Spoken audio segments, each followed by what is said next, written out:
제목은 복음을 위한 일꾼입니다. 어떻게 우리가 이 땅을 살아가야 될지, 어떠한 사명을 가지고 살아가야 될지, 나에게 남은 인생 어떻게 멋있게 하나님의 뜻을 이루어야 될지 오늘 본문의 말씀을 통하여서 함께 나가시기를 간절히 소망합니다. 요즘에 떠오르는 직업 중에 하나가 통역사입니다. 언젠가는 이 통역사라는 직업도 없어질 때가 오긴 한데요. 왜냐하면 AI가 말을 하면 동시로 통역을 해주기 때문에 이게 승리호라는 우리나라 한국 영화에도 실제 그 장면을 제가 보았던 기억이 납니다.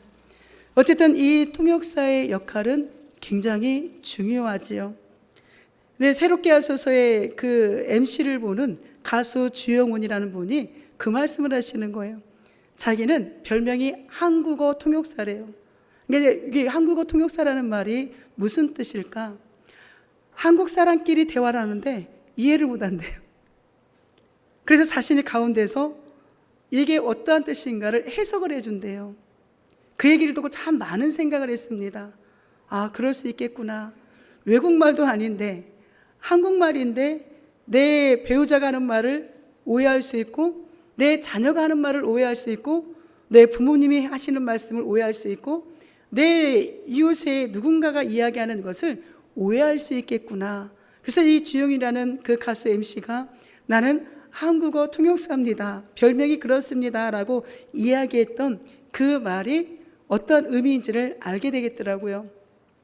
통역사는 소통이 불가한 사람들에게 소통의 창을 열어주죠.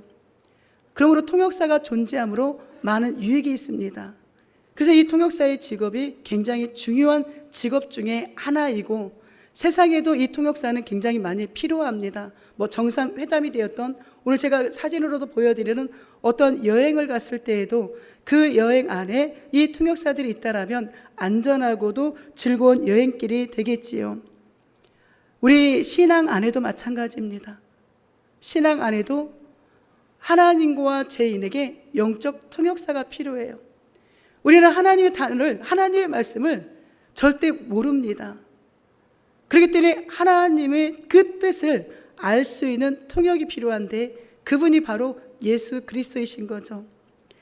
하나님이 주인이 되신 하늘나라가 있다라고 수도 없이 이야기합니다. 그런데 죄에 빠진 인간은 우리 예수님 2000년 전에 이 땅에 오셔서 내가 길이요, 내가 진리요, 내가 생명이니 나로 말미암지 않고는 아버지께로, 즉 하늘나라로 갈 자 없어요 라고 이야기해도 우리는 이 예수 그리스도를 믿지 않습니다. 그래서 예수님이 친히 십자가의 죽으심으로 말미암아 관계가 단절된 하나님과 죄인인 우리의 이 길에 통로가 되어주신 거예요. 통역사가 되어주신 겁니다. 하나님이 살아계심을, 그 하나님이 나의 창조주이심을. 그래서 우리는 그 하나님의 보좌 앞에 예수 그리스도의 그 십자가의 죽으심으로 말미암아 담대히 나아가는 길이 열린 겁니다.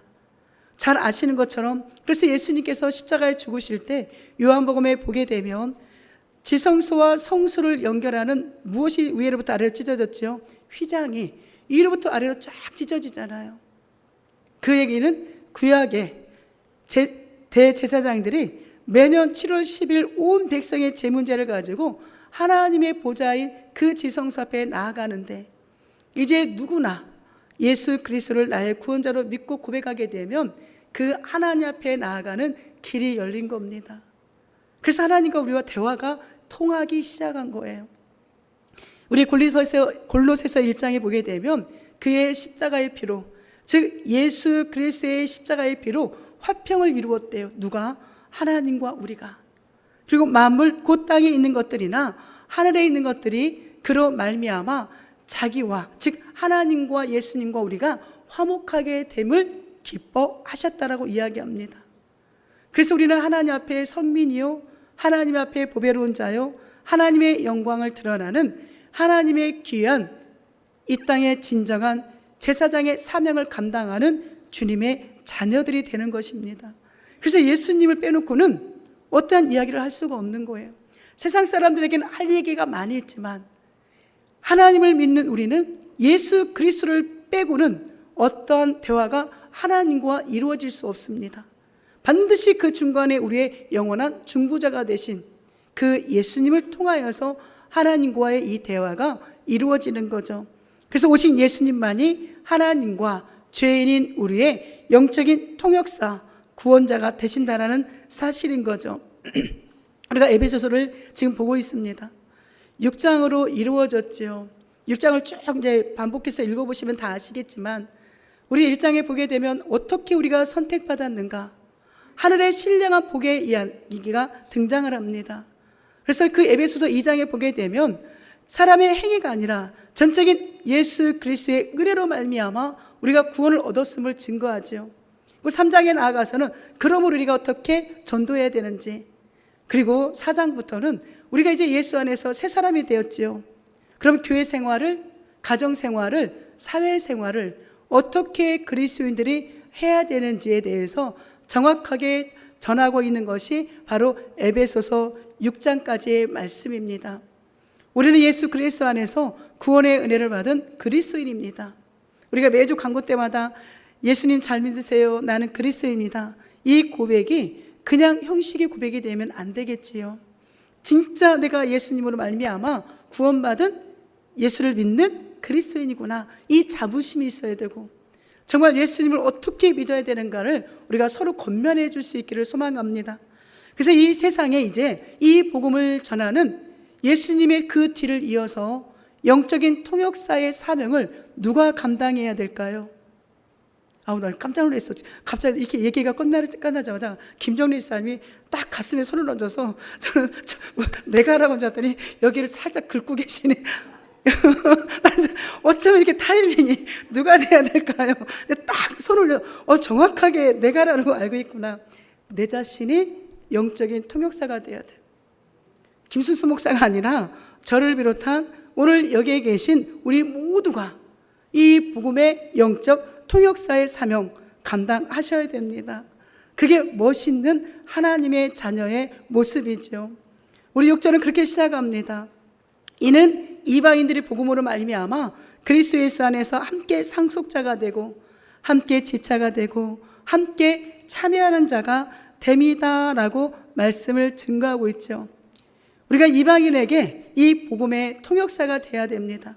제가 오늘 복음 제시를 어떻게 하라를 알려드릴 거예요. 우리가 이방인에게 통역돼야 되는데 예수 그리스도의 복음을 어떻게 증거할 것인가. 내가 증거했을 때 내 옆에 있는 지체, 그리고 아직 예수 그리스도를 믿지 않은 사람을 우리는 성경적인 용어로 이방인이라고 표현하거든요. 우리가 영적인 통역사가 되어서 예수 그리스도의 복음을 전하는 그 순간 이방인들도 함께 상속자가 된대요. 상속자가 되었다라는 건 구원의 선물을 받았다는 뜻입니다. 함께 지체가 된대요. 함께 지체가 된다라는 건 함께 교회 안에서 믿음의 동역자가, 교회의 공동체가 되어진다는 이야기죠. 세 번째로 함께 약속에 참여한다라는 건 믿음의 사람으로서 함께 이 신앙의 길을 걸어간다는 겁니다. 이 땅에 많은 사람들이 요즘에 우울증 환자들이 점점 더 늘어난다고 하잖아요. 군중 속의 외로움, 주변에 사람은 많은 것 같은데 막상 내가 어떤 어려움이 닥쳤을 때, 내가 힘들 때 도움을 요청하거나 밥 한 끼를 먹으려고 하면 먹자고 전화할 사람이 없을 때가 분명히 있어요. 제가 몇 주 전에 그랬었습니다. 제가 몸이 너무 안 좋은데 정말 어떤 음식이 그렇게 먹고 싶은 거예요. 근데 순간 누구한테 전화해서 점심을 먹자고 할까? 아무도 생각이 안 나는 거예요. 그럴 때가 있더라고요. 내가 목사니까 사람들은 막 굉장히 많은 사람을 만나고 다닐 거라고 생각하는데 저는 교회 집 밖에는 누구도 만나지를 않거든요. 사회에 단절돼서 사회생활을 못하는 사람이 아니라 그냥 점점 그렇게 제가 변해가고 있더라는 거죠. 근데 막상 그날 점심 한 끼를 먹고 싶다 하는데 누구한테 전화해서 점심 한 끼 먹게요라고 전화할 사람이 없는 거예요. 또 오해하지 마세요. 목사님 점심 사달라는 거 아니에요? 내가 전화해야 돼? 그게 아니에요. 우리가 이 땅을 살아가는 동안에 그럴 때가 분명 있더라는 거죠. 그런데 그때 그래 집에 가서 라면 하나 끓여 먹지 하고 오는 그 순간에 제 입에서 나오는 게 찬양인 거예요. 찬양을 하면서 하나님, 내가 이제 집으로 가면서 남은 한 끼를 끓여 먹어도 그것이 천국입니다. 그것이 행복입니다라고 이 고백을 할 수 있는 거, 그게 바로 나의 영원한 통역사이신 예수 그리스도께서 나의 신랑이 되시고 나의 구원자가 되시고 나와 날마다 동행하고 있기 때문에 그 행복을 누리는 거죠. 근데 얼마나 많은 사람들이 이 행복을 누리지 못하고 살고 있겠습니까? 그래서 이 복음을 증거해야 되는데 이 복음이 무엇입니까? 아니, 이거는 그냥 로마서 1장 2절은 암송을 하셔도 좋고 하나 써갖고 다니셔도 좋고 휴대폰에다가 그냥 사진 하나를 찍어놔도 돼요. 누군가가 복음이 뭐냐라고 물어보면 복음은 기쁜 소식이야, 예수님이야. 이것도 정확한 이야기지만 성경에 나와 있는 이야기는 왜 우리가 복음을 증거해야 되느냐? 이 복음이 하나님이 선지자들을 통하여 그의 아들, 즉 하나님의 아들에 관하여 어디에? 성경에 미리 약속한, 그 구약의 약속한, 이미 2000년에 이 땅에 오셨고 다시 오실 그 예수님이 복음인 거예요. 한마디로 정의하면 복음이 누구예요? 예수님이에요. 그럼 우리가 누구를 증거해야 되는 거예요? 예수님을 증거해야 되는 거죠. 천국과 지옥이 있다는 사실, 이건 굉장히 중요한 일이거든요. 근데 우리 이제 믿는 그리스도인은 또 천국과 지옥 이야기야? 근데 언제 우리가 이 땅을 떠날 줄은 아무도 모릅니다. 아무도 몰라요.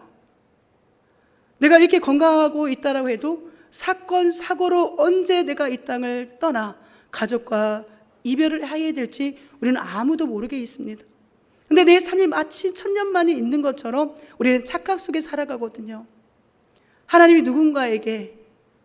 누군가가 생각나고 그에게 복음을 증거해야 된다라면, 천국과 지옥이 있다는 걸 그에게 알려줘야 된다라면, 우리는 이 땅을 떠나 분명 인생의 마침표, 육신의 마침표는 찍었지만 천국 아니면 지옥으로 가게 됩니다. 그 천국에 갈 수 있는 길은 예수 외에는 없습니다. 이게 바로 영적인 통역사의 역할인 거예요. 세상 사람들 아무리 성경 이야기를 해도 못 알아들어요. 아무리 얘기해도 못 알아듣습니다. 그러니 우리가 나서서 그분이 이해할 수 있도록, 그분이 알아들을 수 있도록 하나님이 누구신지, 예수님이 누구신지, 성령님이 누구신지, 천국과 지옥이 어떻게 있는지를 성경에 입각하여 전하는 영적인 통역사가 돼야 돼요. 이게 진짜 가치 있는 일이라는 것을 오늘 우리는 결단하셨으면 좋겠습니다. 우리 7절 한번 읽어볼까요? 이 복음을 위하여 그의 능력이 역사하는 대로 내게 주신 하나님의 은혜의 선물을 따라 내가 일꾼이 되었노라. 아멘. 복음의 일꾼이 되었대요. 누가? 사도 바울 목사님이. 우리는 똑같은 성정, 똑같은 육체를 입은 사람입니다. 사도 바울 목사님만 이렇게 쓰임받는 게 아니라는 거예요. 저와 우리 성도님도 이렇게 쓰임을 받아야 됩니다. 일꾼이라는 이 사전적 의미를 보니까 품삯을 받고 남의 일을 해주는 사람을 일꾼이다라고 사전에 그렇게 기록이 되어 있습니다. 그럼 이제 우리는 복음의 일꾼인데 사도 바울 목사님은 자신이 복음의 일꾼이 된 것이 하나님의 은혜래요.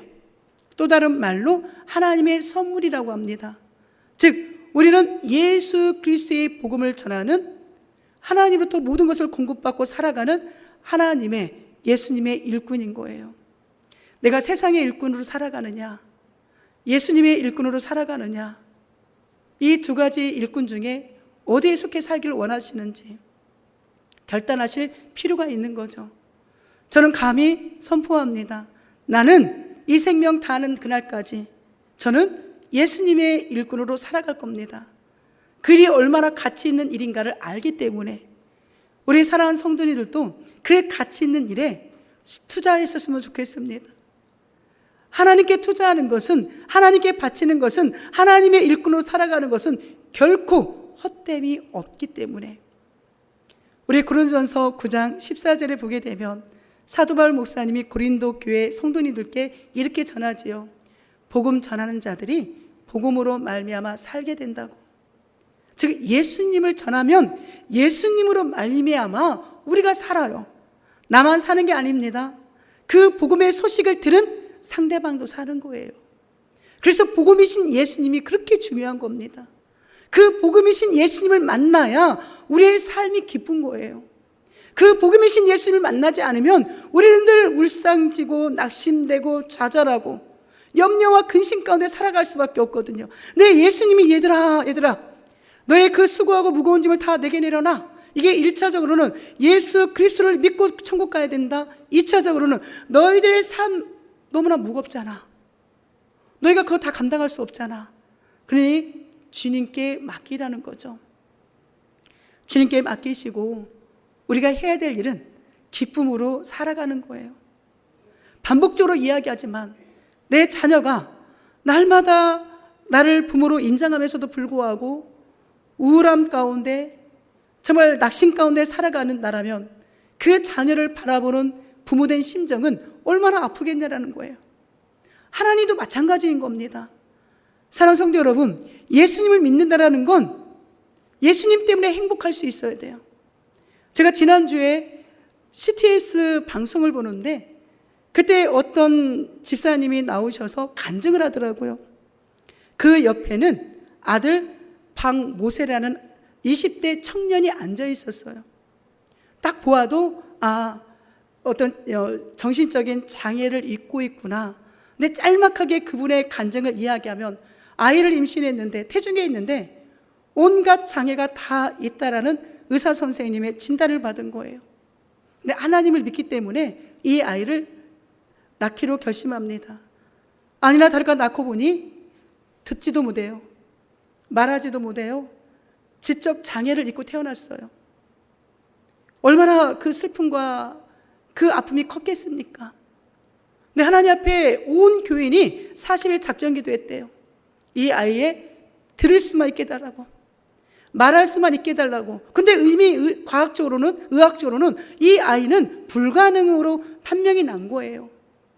그런데 그때 이 아이의 친할머니가, 모세의 친할머니가 교회에 오셔서 기도하며 살기 시작한 거예요. 계속 하루도 빼놓지 않고 교회 와서 기도하고 온 성도님들이 함께 그 아이의 이름을 부르며 기도하기 시작했습니다. 어떻게 됐을까요? 그래도 이 아이는 말할 줄도 모르고 듣지도 못했거든요. 근데 진짜 하나님의 기적이 나타난 게 이 아이가 6살 때쯤인가 갑자기 말문이 트이기 시작했는데 그동안 듣지 못했던 이 아이가, 말하지 못했던 이 아이가 매일 교회에 와서 부모님과 할머니, 성도님들의 기도 소리, 찬양 소리를 들었잖아요. 사도신경을, 주기도문을 줄줄줄 외우더래요. 6년 동안 말 못했던 아이가, 듣지 못했던 아이가 다 마치 평상시에 했던 것처럼 말을 하기 시작했고, 이 아이가 찬양을 하는데 7살 때 찬양했던 그 찬양을 이 엄마가 녹음시켜서 들려주는 거예요. 그때 어떤 찬양을 이 아이가 했냐면, 주님 한 분밖에는, 그 찬양을 이 아이가 너무나 맑은 소리로 하는 거예요. 근데 어떤 기적이 나타났냐? 지금 이 청년은 지적 장애를 입은 건 맞아요. 근데 전 세계를 다니며 장애인 협회, 장애인 교회 이런 데를 다니면서 찬양 사역자로 쓰임받고 있습니다. 이게 하나님의 기적이지 않을까요? 예수를 만나면 이런 기적의 역사가 분명 있습니다. 물론 모두에게는 나타나지 않는다 할지라도, 이 아이가 그렇게 쓰임받지 않는다 할지라도 그 기도하는 동안, 이 땅을 살아가는 동안 주님이 주시는 평강이 분명히 있다는 거예요. 그래서 우리가 다음 주에 작정기도 하는 동안에 일주일 동안 제가 그걸 보고 매 기도 때마다 매 강대상에서 우리의 환우들을 위해서 이름을 부르며 기도하지만 이번 작정기도에는 집중적으로 이 환우들을 위해서 기도해야겠구나. 그래서 명단과 어디 부위가 아픈가를 다 제가 적어놨거든요. 우리 성도님들과 그 일주일의 기도가 우리 환우들을 위한 기도의 잔치가 되어질 겁니다. 반드시 하나님의 때에 그 기도는 이루어져요. 그러니까 이게 예수를 만났기 때문에, 예수님을 믿기 때문에 우리가 이런 감동을 받고 이렇게 기도의 자리에 나갈 수 있다는 거죠.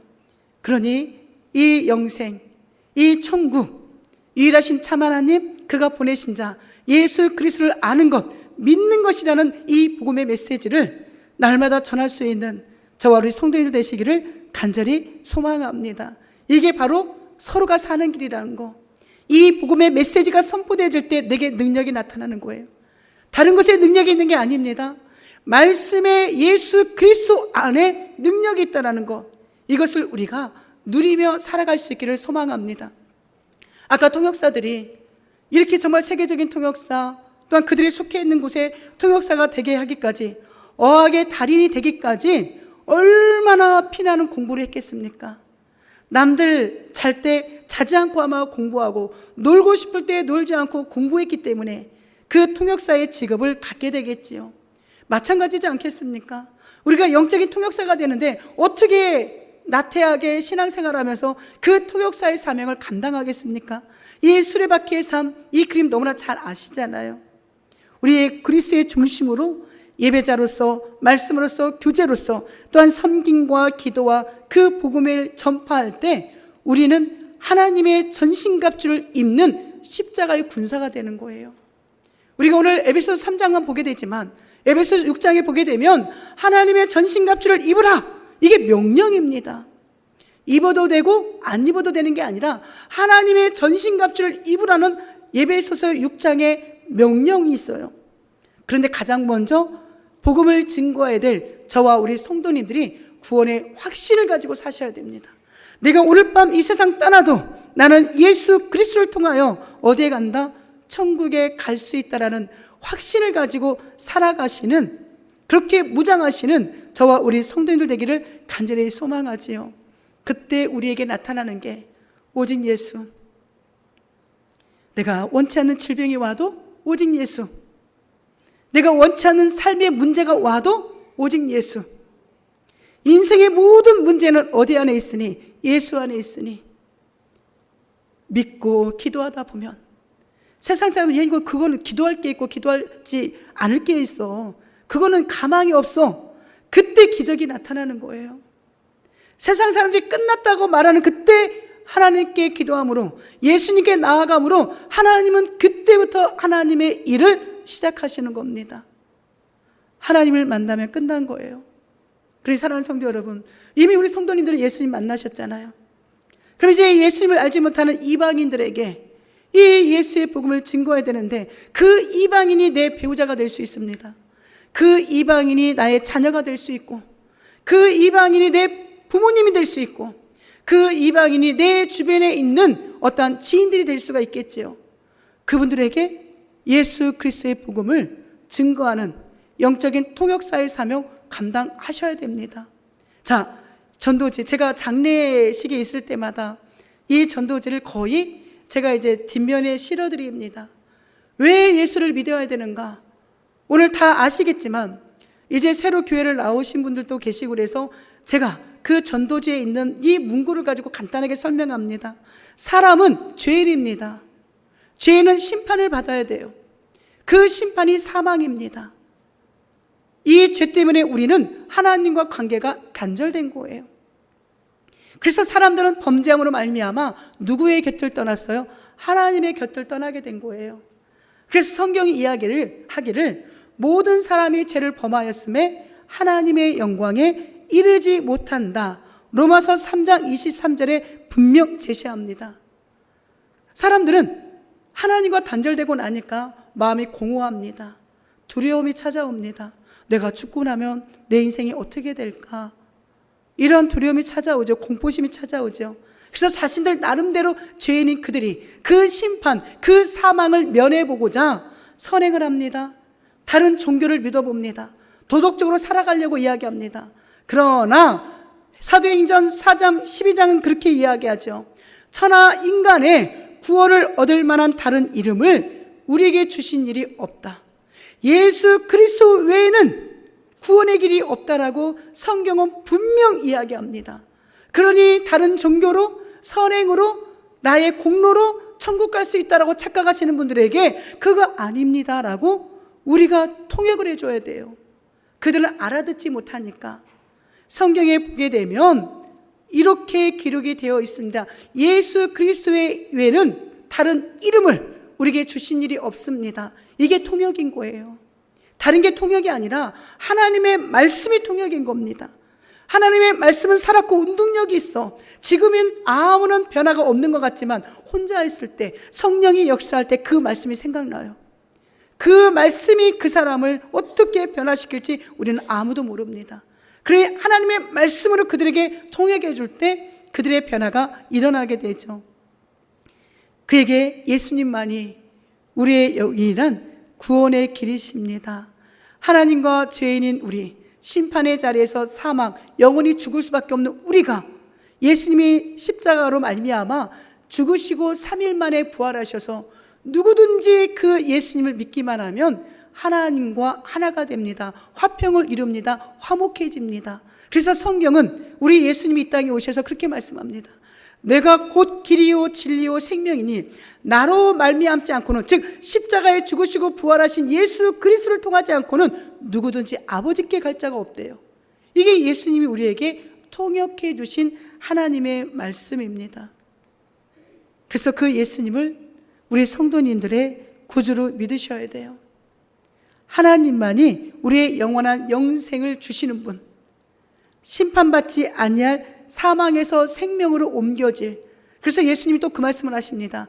내 말을 듣고, 즉 예수님의 말씀을 듣고 예수님을 보내신 이 하나님을 믿는 자는 영생을 얻었고 심판에 이르지 아니한다. 아멘. 이 복음의 메시지가 예수님이 전해주신 겁니다. 다른 게 통역이 아닙니다. 다시 한번 말씀드립니다. 하나님의 말씀이 우리의 통역이 되어야 됩니다. 내 생각이, 내 간증이 아니라 하나님의 말씀으로 이방인에게, 예수님을 알지 못하는 그들에게 이 4가지 말씀만 알고 계셔도 우리는 누구를 만나던 이제 통역사가 될 준비가 된 거예요. 이 4 말씀 암송하실 수 있지 않겠어요? 암송하지 못하면 저한테 이 전도지 좀 주세요라고 이야기하면 제가 이거를 프린트해서 드리겠습니다. 가지고 다니시면서 정말 이 통역의 이 사명을 멋있게 감당하며 살아가시기를 주님의 이름으로 축복합니다. 그게 살 길입니다. 그게 살 길입니다. 내가 살고 상대가 사는 길이에요. 우리 가정이 살고 우리 교회가 살고 정말 나아가 이 땅이 사는 길은 오직 예수 외에는 없다라는 이 복음의 통역을 마음껏 전하고 살아가시기를 간절히 소망합니다. 우리 예수님 이 땅에 오셔서 천국에 가까웠다. 천국에 가까웠다. 예수님 자체가 천국이잖아요. 예수님이 이 땅에 오셔서 그렇게 복음을 증거했는데 아직도 누군가가 죽어가고 있는데 그 예수의 복음을 증거하는 게 쑥스러워서 부끄러워서 말 못하고 이렇게 망설이고 있다라면 그 사람은 언제 이 시한포탄을 안고 이 땅을 떠날지 우리는 아무도 모릅니다. 이 사람이 내 가족이 될 수도 있고 내 지인이 될 수도 있기 때문에 우리는 정말 오늘이라도 이 복음의 메시지를 증거하시기를 간절히 소망합니다. 다른 게 다 생각나지 않거들랑 십자가에서 죽으시고 우리를 위해 죽으시고 부활하신 예수님, 당신의 구원자요 주인으로 믿고 영원한 생명을 얻으셔야 됩니다. 예수님만이 구원의 길입니다. 이 한마디만 해도 돼요.